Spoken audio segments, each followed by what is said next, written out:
In this video, you'll learn how to connect your spectroscopy setup with the TimeSeries mini app and AvaSoftX. The TimeSeries mini app tracks selected parameters over time, allowing users to visualize how values change during an ongoing measurement. Please note, to use the TimeSeries feature, at least one active measurement must be running.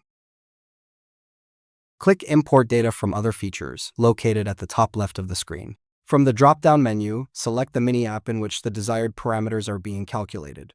In this case, select the color mini app. Select one or more parameters you wish to monitor, then click Import.